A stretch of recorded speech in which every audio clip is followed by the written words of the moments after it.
রাষ্ট্রপতি পদে পরিবর্তন থেকে শুরু করে প্রশাসনের দীর্ঘ পদে রদবদল। ক্ষমতায় আসার মাত্র 5 মাসের মাথায় বিএনপি সরকারের এমন সতর্ক অবস্থান দেশের রাজনৈতিক অঙ্গনে নতুন আলোচনার জন্ম দিয়েছে। প্রশ্ন উঠেছে, হঠাৎ কেন এত কঠোর অবস্থান? নির্ভরযোগ্য সূত্রের খবর, ক্ষমতার শুরুতে পরিস্থিতি সামাল দিতে সরকার অনেক কিছু দেখেও না দেখার ভান করলেও এখন আর কোনো প্রকার ঝুঁকি নিতে রাজি নয়। প্রশাসনে ক্ষমতার বিকল্প কেন্দ্র তৈরি হতে পারে এমন সন্দেহভাজন বা আওয়ামী লীগের সুবিধাভোগীদের স্পর্শকাতর পদে আর রাখা হচ্ছে না। ইতিমধ্যেই বিভিন্ন নেতিবাচক কর্মকাণ্ড ও সন্দেহজনক ভূমিকার অভিযোগে পুলিশ ও প্রশাসনের অনেক কর্মকর্তাকে বাধ্যতামূলক অবসরে পাঠানো হয়েছে। সরকারের পর্যবেক্ষণ বলছে, সাবেক রেজিমের দোসররা এখনো দেশের ভেতরে ও বাইরে বসে সরকারের কার্যক্রমে বাধা সৃষ্টির কাজতারা করছে। তাই আবেগের উপর ভর না করে বাস্তবতার ভিত্তিতে প্রশাসনে সতর্ক নজরদারি বাড়ানো হয়েছে।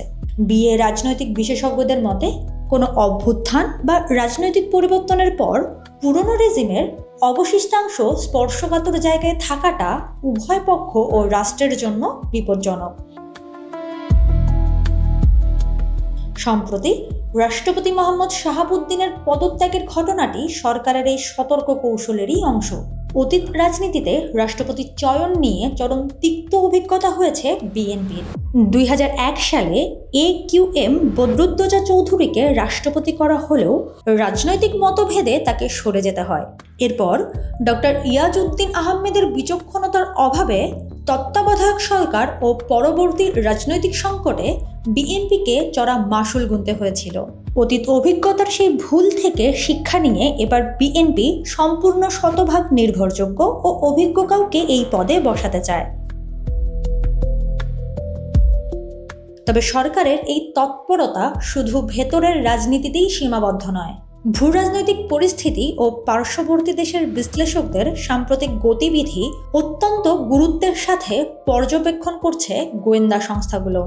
বিশেষ করে আগস্টের নির্দিষ্ট দিনগুলোকে সামনে রেখে পরিস্থিতি ঘোলাটে করার কোনো চক্রান্ত চলছে কিনা সে বিষয়ে চরম সতর্কতা অবলম্বন করা হচ্ছে।